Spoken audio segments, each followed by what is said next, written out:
Hey, what's good, folks? You're watching Gian Talk Sports. First and foremost, let me start off by saying congratulations to the Chicago Cubs. For those of you who've watched the other two videos, have listened to the podcast even whenever we talked about baseball, I didn't think the Cubs were going to make it. I put my money on Cleveland, and I was wrong. Surprisingly enough, the games weren't as close. No. That's not true. The games were close, but I thought there were going to be more pitching duels, and they were not even close to that. Most of the games were high-scoring, back and forth type deals. I guess the Cubs were blowing out the Indians for the most part, and the Indians, made one comeback in Game 7, and I thought they had it. Just wasn't in the cards for them. It was a good series. It was exciting. I'm not going to lie and say I watched the whole thing because I didn't. But the last few innings, Game 7, were amazing. And that's great sports right there.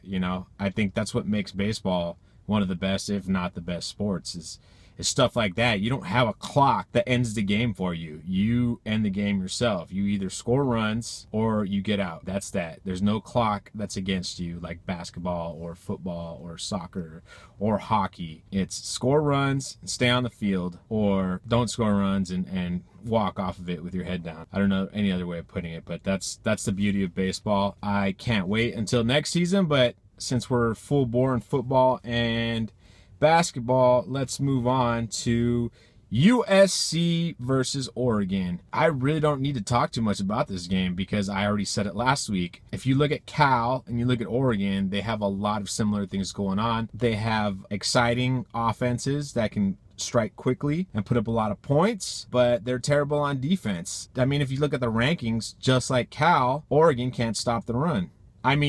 USC put up over 300 yards rushing last week. That's crazy. That's insane. That doesn't happen all the time. And they did it relatively easily. I expect them to do the same thing to Oregon. They can't stop the run. And the same thing, I think USC is going to jump out to a big lead. And I think Oregon's going to score some points in garbage time and make the game look closer than it really is. Although last week I did say that having all that time off could lead to a trap game type scenario for USC.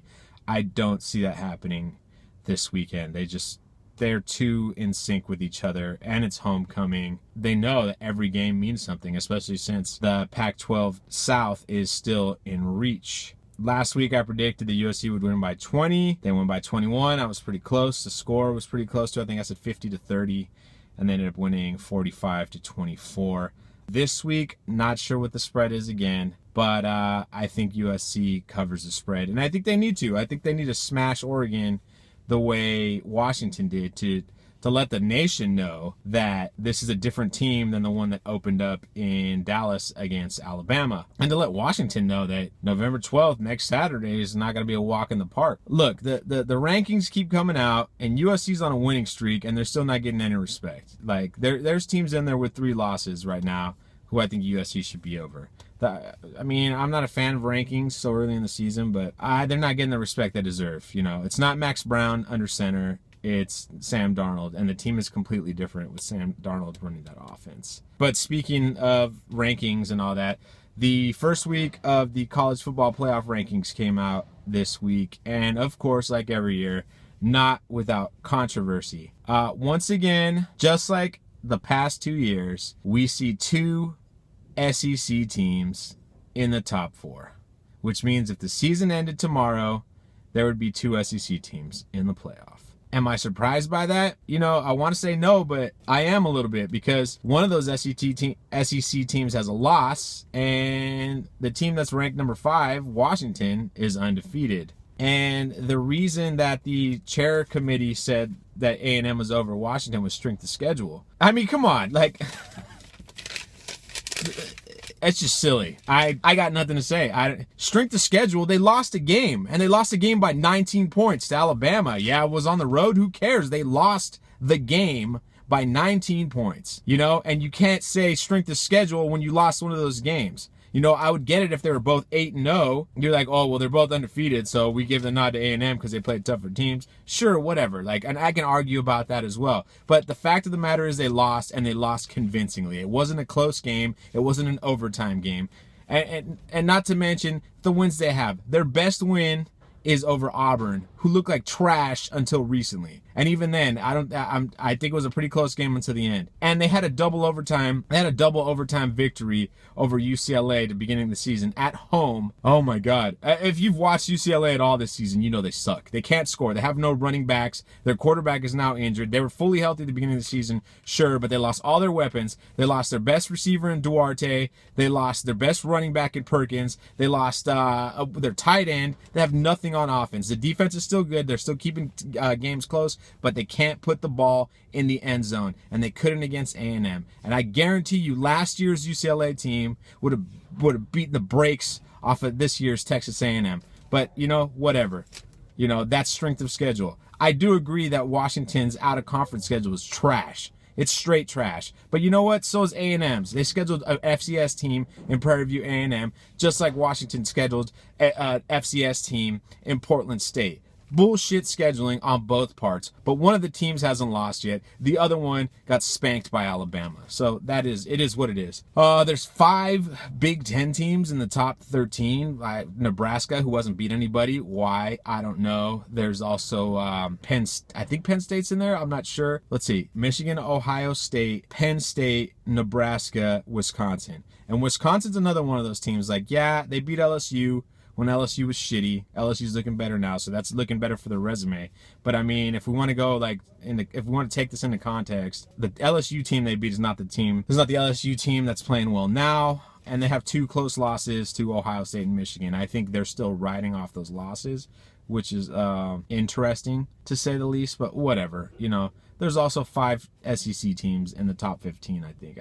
I mean, it's the same old bias every year, and I think it's a little more biased for the Big Ten than it has been in past years because of all the coaching they have. Like, they have a lot of popular coaches. There's a lot of they're getting a lot more media. Jim Harbaugh is bringing a lot of attention to the Big Ten, you know, because he's got a big mouth, and I don't know, he's awesome. I miss him as San Francisco's head coach, but whatever. It's only the first week.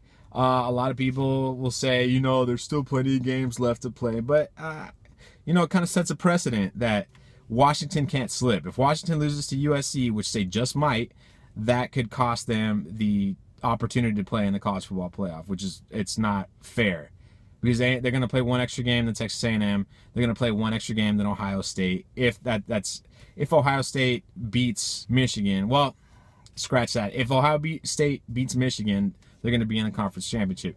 Michigan loses to Ohio State, then yeah, you know, Michigan will only have 1 loss, but they'll play 1 less game than Washington. But it's basically setting it up that Ohio State or A&M could jump in if Washington doesn't stay perfect, which is sad. You know, it just shows like, who are these guys? You know, are they watching the games at all? They're not. You know, whatever. They're just looking at the stat sheet. Last but not least, KD played his first game against Oklahoma City. That's KD, Kevin Durant, not Kevin Garnett. He beat the brakes off of that team. It was insane. The game started off, I thought it was going to be a close game because Oklahoma jumped out to a pretty big lead at the beginning and no one was hitting on the Warriors. Then something changed, and I think it happened right around the point where Jeremy Grant dunked on KD and gave him a nasty scowl and talked shit. The fire inside of KD went off. Yeah, man, he went ham. Like, I don't know. As of last night, the league knows, don't piss off KD, because, man, that was scary. By halftime, the Warriors were up by over 20 points, and they blew OKC off the floor, and it was amazing. Like I said, there's going to be some chemistry issues, but this Warriors team is starting to look scary. So watch out for them, man. Klay Thompson is still not hitting. He has not had a game. Like, I think he's shooting under 40% on this season.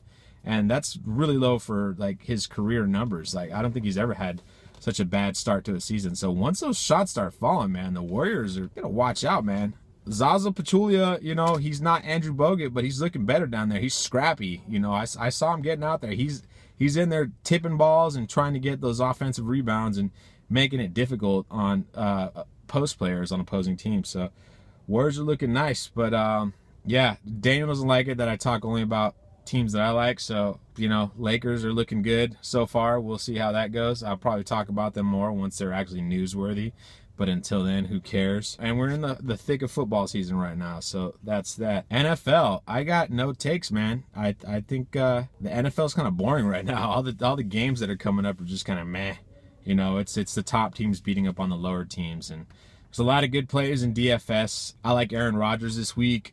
Andrew Luck is going to be a low-owned play versus KC because their defense is good, but they give up a lot of yards to passing offenses. Maybe not touchdown scores, but yards for sure. So look out for Andrew Luck as a slightly cheaper. Still, he's like mid-range. I think he's like 6,700 on DraftKings. So look out for him. Big Ben also might play. I think a lot of people are sleeping on Big Ben because it's not confirmed, but watch your injury reports on Sunday morning before you set your lineups, and if Big Ben's going, that's something you got to consider. He's also not so good on the road as he is at home, so maybe factor that in as well. But I don't know.